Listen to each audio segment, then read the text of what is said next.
Shalom, perkenalkan nama saya Isya Marsanda Suru dengan NIM 2274201007.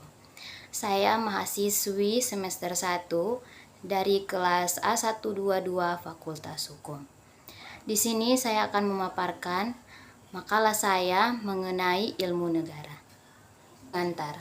Puji syukur kepada Tuhan Yang Maha Esa atas berkat dan penyertaannya sehingga saya bisa menyelesaikan makalah ini. Makalah ini dibuat untuk memenuhi tugas UTS Ilmu Negara. Dalam penulisan makalah ini, penyusun berusaha menyajikan bahasa yang sederhana dan mudah dimengerti oleh para pembaca. Penyusun menyadari masih banyak kekurangan, oleh karenanya penyusun menerima kritik dan saran yang positif dan membangun dari rekan-rekan pembaca untuk penyempurnaan makalah ini. Akhir kata, semoga makalah ini dapat memberikan manfaat kepada kita semua. Manado, 2 November 2022. Daftar isi. Kata pengantar. Bab 1 pendahuluan, 1.1 latar belakang, 1.2 rumusan masalah, 1.3 tujuan penulisan. Bab 2 pembahasan.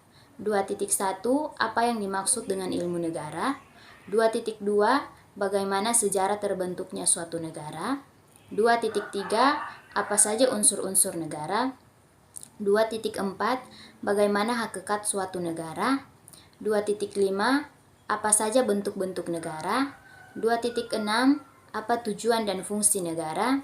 2.7 bagaimana berakhirnya suatu negara. Bab 3 penutup. 3.1 kesimpulan. 3.2 saran. Bab 1 pendahuluan. 1.1 latar belakang. Ilmu negara dijadikan sebagai salah satu mata kuliah yang dipelajari di beberapa fakultas, di antaranya Fakultas Hukum dan Fakultas Ilmu Sosial dan Ilmu Politik dengan masing-masing jurusan yang mewajibkan mata kuliah ini.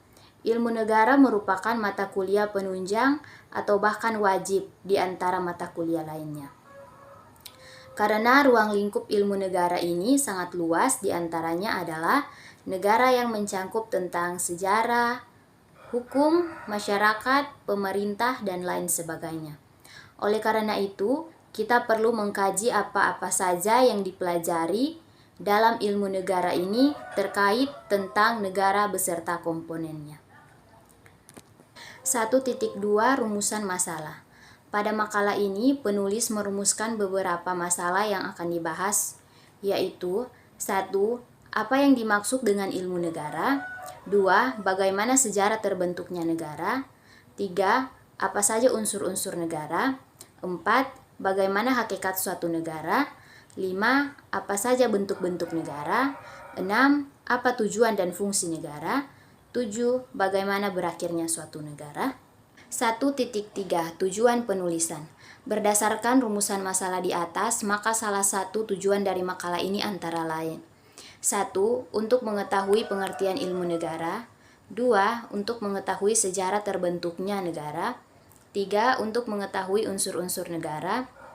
4. Untuk mengetahui hakikat negara. 5. Untuk mengetahui bentuk-bentuk negara. 6. Untuk mengetahui tujuan dan fungsi negara.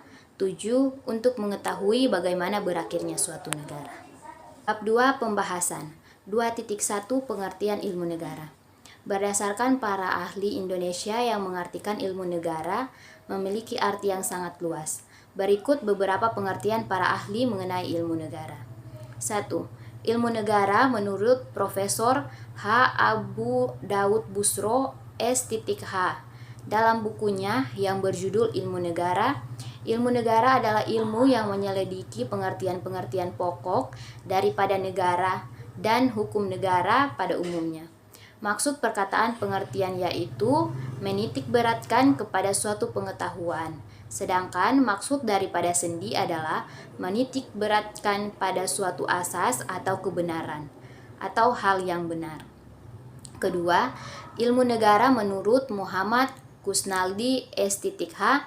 dan Profesor Dr. Bintan R. Saragi, MA.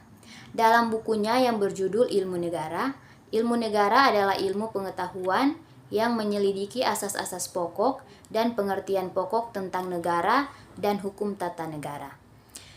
Yang ketiga, ilmu negara menurut Soehino S.H. dalam bukunya yang berjudul Ilmu Negara adalah ilmu pengetahuan yang mempelajari tentang negara secara keseluruhan, baik itu hukum tata negara, fungsi negara, hakikat negara, dan lain sebagainya. 2.2 Teori terbentuknya negara. Pembentukan negara bukanlah peristiwa yang berlangsung sekali jadi.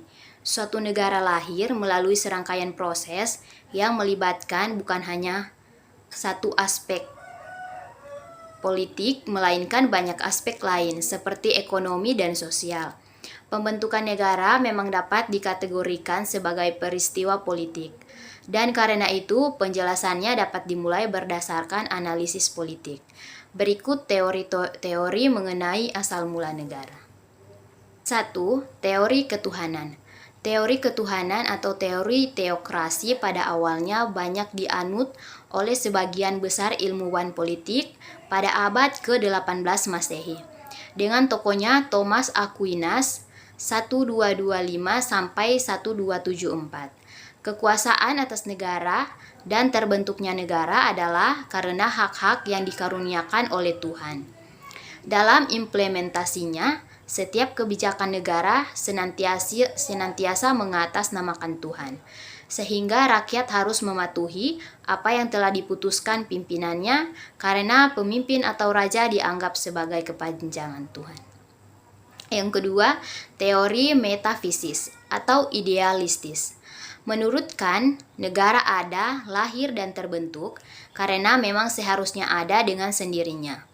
Maka ketika jumlah manusia semakin banyak dan tidak mengenal peraturan apapun, maka anggotanya menjadi binatang buas yang saling membunuh apabila satu berani masuk ke dalam lingkaran yang lain. 3. Teori alamiah. Teori ini dikemukakan oleh Aristoteles. Negara terbentuk karena kodrat alam manusia. Sebagai sun politikon, manusia politik yang bermasyarakat. Maka manusia membutuhkan adanya suatu organisasi masyarakat yang mau menampung dan memenuhi kebutuhan manusia untuk meraih atau mencapai keinginannya. Organisasi inilah yang kemudian disebut negara. 4. Teori pengalihan hak. Teori ini dipelopori oleh Sir Robert Filmer dan Loiseau. Hak yang dimiliki oleh negara pada hakikatnya diperoleh setelah rakyat melepaskan sebagian hak yang dimilikinya atau rakyat membiarkan berlakunya hak tersebut untuk dikelola oleh negara. 5. Teori organis. Teori ini menjelaskan tentang asal-usul perkembangan negara mengikuti asal-usul perkembangan individu. Pertumbuhan negara dimulai dari unitas menuju pluralitas dengan cara sintesis fungsi pada setiap tingkatan unitas. Negara adalah organisme. Negara lahir sebagai analogi kelahiran makhluk hidup lainnya. Jika ada embrionya dari masyarakat-masyarakat atau suku-suku bangsa, maka perlahan-lahan berkembang masyarakat atau suku bangsa tersebut menjadi suatu negara. Teori penaklukan. Teori ini banyak dikemukakan oleh ilmuwan politik, antara lain Ludwig Gumplowitz, Gustav Ratzenhofer, Georg Simmel, dan Lester Frank Ward. Negara dilahirkan karena pertarungan kekuatan dan yang keluar sebagai pemenang adalah pembentuk negara itu. 7. Teori garis keturunan. Jean Bodin 1530 sampai 1596 mengemukakan bahwa negara itu berasal dari keluarga. Negara dapat terbentuk dari perkembangan suatu negara yang menjadi besar dan kemudian bersatu membentuk negara. 8. Teori perjanjian masyarakat. Teori ini dikembangkan oleh beberapa ahli filsafat dengan tokoh utamanya adalah Thomas Hobbes, John Locke, dan J.J. Rousseau. Negara didirikan atas dasar kesepakatan para anggota masyarakat. Mereka kemudian menyerahkan hak-hak yang dimilikinya, baik sebagian maupun keseluruhan, untuk diatur oleh negara. 2.3 Teori unsur-unsur negara. Unsur-unsur negara adalah hal-hal yang dijadikan negara itu ada atau hal-hal yang diperlukan untuk terbentuknya suatu negara, elemen daripada negara. 1. Unsur-unsur negara secara klasik. 1. Wilayah tertentu. Yang dimaksud dengan wilayah tertentu ialah batas wilayah di mana kekuasaan negara itu berlaku.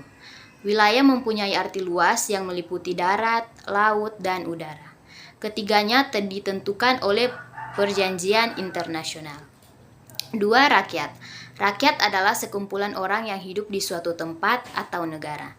3. Pemerintahan yang berdaulat. Organisasi negara mempunyai badan pimpinan dan badan pengurus yang memimpin dan mengurus negara. Badan demikian disebut pemerintah dalam arti luas, meliputi 3 bidang, yaitu legislatif atau pembuatan undang-undang, eksekutif atau pelaksanaan pemerintah menurut undang-undang, yudikatif atau peradilan menurut undang-undang. Pemerintahan yang berdaulat diartikan berdaulat ke dalam dan keluar, namun secara ke dalam dibatasi oleh hukum positif. Artinya tidak boleh sewenang-wenang, dan berdaulat keluar dibatasi oleh hukum internasional. 2. Unsur-unsur negara secara yuridis. Dikemukakan oleh Logeman yang terdiri dari 1. Gebietsler atau wilayah hukum yang meliputi darat, laut, udara, serta orang dan batas wewenangnya. 2. Personsler atau subjek hukum daripada negara adalah pemerintah yang berdaulat. 3.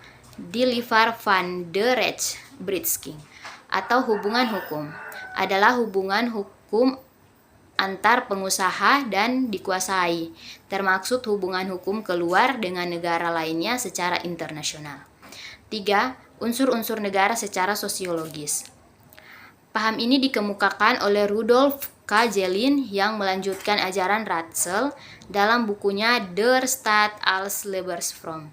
Menurut beliau, unsur-unsur negara itu adalah 1. Faktor sosial yang meliputi 1. Unsur masyarakat, 2. Unsur ekonomis, 3. Unsur kulturil.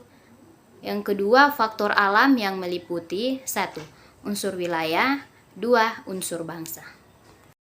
2.4 Teori sifat hakikat negara. Negara mempunyai sifat khusus yang merupakan manifestasi dari kedaulatan yang dimilikinya dan yang hanya terdapat pada negara saja dan tidak terdapat pada asosiasi atau organisasi lainnya. Menurut Profesor Miriam Budiarjo, bahwa setiap negara mempunyai sifat memaksa, sifat monopoli, dan sifat mencangkup semua. 1. Sifat memaksa. Negara memiliki sifat memaksa dalam arti mempunyai kekuasaan untuk memakai kekerasan fisik secara legal. Agar peraturan perundang-undangan ditaati dengan demikian, penertiban dalam masyarakat tercapai, serta timbulnya anarki dicegah. Sarana untuk itu adalah polisi, tentara, dan lain sebagainya. Pada negara demokratis tetap disadari bahwa paksaan hendaknya dipakai seminimal mungkin dan sedapat-dapatnya persuasi atau meyakini. 2. Sifat monopoli. Negara mempunyai monopoli dalam menetapkan tujuan bersama dan masyarakat. Dalam rangka ini, negara dapat menyatakan bahwa setiap aliran kepercayaan atau aliran politik tertentu dilarang hidup dan disebarluaskan oleh karena dianggap bertentangan dengan tujuan masyarakat. 3. Sifat mencangkup semua. All encompassing, all embracing. Semua peraturan perundang-undangan, misalnya keharusan membayar pajak, berlaku untuk semua orang tanpa terkecuali. Keadaan demikian memang perlu, sebab kalau seseorang dibiarkan berada di luar lingkup aktivitas negara, maka usaha negara ke arah tercapainya masyarakat yang dicita-citakan akan gagal. 2.5 Teori bentuk-bentuk negara. Menurut Jimmy Lee Ashikidiki dalam bukunya Pokok-pokok Hukum Tata Negara Pasca Reformasi, membedakan adanya 4 macam susunan organisasi negara, yaitu 1. Negara kesatuan. Menurut C.F. Strong, negara kesatuan adalah bentuk negara di mana wewenang legislatif tertinggi dipusatkan dalam satu badan legislatif nasional atau pusat. Kekuasaan terletak pada pemerintah pusat dan tidak pada pemerintah daerah. Federal. Model negara federal terangkat dari suatu asumsi dasar bahwa negara federal dibentuk oleh sejumlah negara atau wilayah yang independen, yang sejak awal memiliki kedaulatan atau semacam kedaulatan pada dirinya masing-masing. Negara atau wilayah-wilayah itu kemudian bersepakat membentuk sebuah negara federal. Negara dan wilayah pendiri federal itu kemudian berganti status menjadi negara bagian atau wilayah administrasi dengan nama tertentu dalam lingkungan federal. 3. Negara konfederasi. Terbentuknya suatu konfederasi biasanya berkisar pada beberapa kepentingan bersama yang tertentu atau karena perkembangan sejarah. Misalnya penyelenggaraan politik luar negeri, pertahanan, dan keamanan bersama. Jadi, konfederasi bukanlah merupakan negara dalam pengertian hukum internasional. Hal ini disebabkan negara-negara anggotanya secara masing-masing tetap mempertahankan kedaulatannya. Contoh Persekutuan Amerika Utara. Negara dominan. Negara dominan adalah suatu negara yang tadinya merupakan jajahan Inggris, yang telah merdeka dan berdaulat, yang mengakui Ratu Inggris sebagai ratunya. Sebagai lambang persatuan mereka, negara-negara dominan ini tergabung dalam suatu gabungan yang bernama The British Commonwealth of Nations, negara-negara persemakmuran. Contoh negara Skotlandia, Wales, Hong Kong, sebelum diserahkan oleh pemerintah kerajaan Inggris kepada Cina, Malaysia, Australia. 2.6 Teori tujuan dan fungsi negara. Pertama, teori tujuan negara. Tidak ada satupun negara yang tidak mempunyai tujuan, meskipun negara lain menganggap tujuan negara tersebut tidak baik. Tujuan negara tergantung pada konstitusi dan penguasa negara tersebut, sehingga tujuan negara berbeda-beda. Menurut Hegel, negara adalah person yang mempunyai kemampuan sendiri dalam mengejar pelaksanaan ide umum. Ia memelihara dan menyempurnakan diri sendiri. Maka kewajiban tertinggi manusia adalah menjadi warga negara sesuai dengan undang-undang. Menurut Agustinus, tujuan negara dihubungkan dengan cita-cita manusia hidup di alam kekal, yaitu sesuai yang diinginkan Tuhan. Menurut Sang Yang, menghubungkan tujuan negara dengan mencapai kekuasaan semata, sehingga negara itu identik dengan penguasa. Menurut John Locke, dengan pembentukan political or civil society, manusia itu tidak melepaskan hak asasinya. Tujuan negara memelihara dan menjamin hak-hak asasi, yaitu 1. Hak hidup, 2. Hak atas badan, 3. Hak atas harta benda, 4. Hak atas kehormatan, 5. Hak kemerdekaan. Pada zaman sekarang, lazimnya tujuan negara itu adalah menyelenggarakan kesejahteraan dan kebahagiaan rakyatnya dengan cara memberikan pelayanan publik dan penyediaan fasilitas yang nyaman demi tercapainya masyarakat adil dan makmur.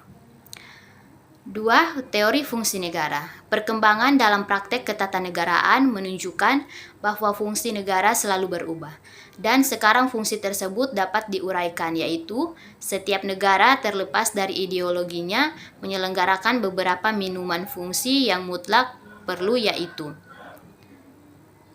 1. Melaksanakan penertiban. Law and order. Negara adalah alat dari masyarakat yang mempunyai kekuasaan untuk mengatur hubungan-hubungan manusia dalam masyarakat dan menertibkan gejala-gejala kekuasaan dalam masyarakat. Pengendalian dilakukan berdasarkan sistem hukum dan dengan peraturan pemerintah serta segala alat-alat perlengkapan. 2. Menghendaki kesejahteraan dan kemakmuran daripada rakyatnya. Setiap negara mencoba untuk melaksanakan atau mempertinggi terap kehidupan masyarakat. Menurut Barents, usaha ini merupakan suatu penguasaan fungsi ketertiban dan ketentraman, police state versus welfare state, dan mengandung suatu kecenderungan untuk lebih menyesuaikan hukum dengan kebutuhan-kebutuhan masyarakat. 3. Pertahanan. Hal ini diperlukan untuk menjaga kemungkinan serangan dari luar. Itu, negara dilengkapi dengan alat-alat pemerintahan. Pertahanan negara adalah soal yang sangat vital bagi kelangsungan hidup bangsa dan negara. 4. Menegakkan keadilan. Hal ini dilaksanakan melalui badan-badan pengadilan. Konsepsi keadilan di mana-mana berakar dari kondisi masyarakat yang diinginkan. Keadilan bukanlah status, melainkan suatu proses. Oleh karena itu, kita akan lebih memahaminya dengan lebih baik apabila kita juga melihat perwujudan keadilan itu dalam suatu proses dengan melalui ketidakadilan yang terungkap selama proses itu berjalan, justru kita akan menangkap apa yang sebetulnya disebut adil. 2.7. Teori berakhirnya negara. Negara yang telah ada di dalam lingkup kenegaraan dapat terjadi keruntuhan atau lenyap. Hal yang menyebabkannya adalah 1. Hilangnya negara karena faktor alam. Yang dimaksud hilangnya negara karena faktor alam adalah suatu negara yang tadinya sudah tercipta atau sudah ada. Tetapi dikarenakan faktor alam berakhirlah atau hilanglah negara ini. Karena disebabkan oleh alam, maka wilayah dari negara tadi akan hilang. Dan hilangnya wilayah tadi berarti hilanglah negara itu dari dunia kenegaraan. Hilangnya negara karena faktor ini dapat disebabkan oleh 1. Karena adanya penaklukan. 2. Karena adanya suatu revolusi atau kudeta. 3. Karena adanya perjanjian. 4. Karena adanya penggabungan. Sebagai kesimpulan, bahwa baik faktor alam maupun faktor sosial, semuanya mempengaruhi terhadap hilangnya atau berakhirnya suatu negara yang sebelumnya telah ada dalam dunia kenegaraan. 3. Penutup. 3.1 Kesimpulan. Dari pembahasan di atas dapat disimpulkan 1. Ilmu negara adalah ilmu pengetahuan yang mempelajari tentang negara secara keseluruhan, baik itu hukum tata negara, fungsi negara, hakikat negara, dan sebagainya. 2. Pembentukan negara bukanlah peristiwa yang berlangsung sekali jadi. Suatu negara lahir melalui serangkaian proses. 3. Unsur negara adalah hal-hal yang dijadikan negara itu ada atau hal-hal yang diperlukan untuk terbentuknya suatu negara atau elemen daripada negara. 4. Negara mempunyai sifat khusus yang merupakan manifestasi dari kedaulatan yang dimilikinya. Hanya terdapat pada negara saja dan tidak terdapat pada organisasi lainnya. 5. Menurut Jim Lee Azhidiki, dalam bukunya Pokok-pokok Hukum Tata Negara Pasca Reformasi, membedakan adanya 4 macam susunan organisasi negara, yaitu 1. Negara kesatuan, 2. Negara federal, 3. Negara konfederasi, 4. Negara dominan. 6. Tidak ada satupun negara yang tidak mempunyai tujuan, meskipun negara lain menganggap tujuan negara tersebut tidak baik. 7. Baik faktor alam maupun faktor sosial, semuanya mempengaruhi terhadap hilangnya atau berakhirnya suatu negara yang sebelumnya telah ada dalam dunia kenegaraan. 2. Saran. 1. Dalam mempelajari ilmu negara, janganlah hanya terpaku pada satu bahan referensi. 2. Untuk mewujudkan suatu negara yang sempurna sangatlah sulit. Oleh karena itu, kita membutuhkan pemimpin yang bertanggung jawab. 3. Dalam teori ketuhanan, sebaiknya kita tidak boleh menganggap raja sebagai Tuhan, karena raja hanya manusia biasa. 4. Sebaiknya pemerintah lebih memperhatikan negara agar negara bisa lebih maju. 5. Pemerintah harus lebih mengedepankan kepentingan masyarakat. 6. Masyarakat juga harus berperan dalam suatu negara. 7. Dalam hal tujuan negara, sebaiknya kita memiliki tujuan yang baik. Dengan selesainya makalah ini, saya harapkan dapat bermanfaat bagi pembaca. Makalah ini jauh dari kesempurnaan. Maka dari itu, saya sebagai penyusun makalah berharap adanya kritik dan saran yang membangun dari para pembaca. Atas perhatiannya saya ucapkan terima kasih. Masih bingung mencari tempat kuliah? Mau mencari tempat kuliah yang terjangkau dan fasilitas yang memadai, namun dengan tenaga pendidik yang profesional? Saat ini saya akan mempromosikan kampus saya, yaitu Universitas Pembangunan Indonesia Manado, atau biasa kita kenal dengan UNPI. Kampus kita mempunyai 6 program studi. Yang pertama, Fakultas Keperawatan. Yang kedua, Fakultas Pertanian. Yang ketiga, Fakultas Ilmu Sosial dan Politik. Yang keempat, Fakultas Hukum. Yang kelima, Fakultas Teknik. Dan yang keenam, Fakultas Sastra. Jika Anda masih bingung mencari tempat kuliah, mari mendaftar bersama kami di Universitas Pembangunan Indonesia Manado. Kampus kita juga mempunyai program beasiswa dan bidik misi.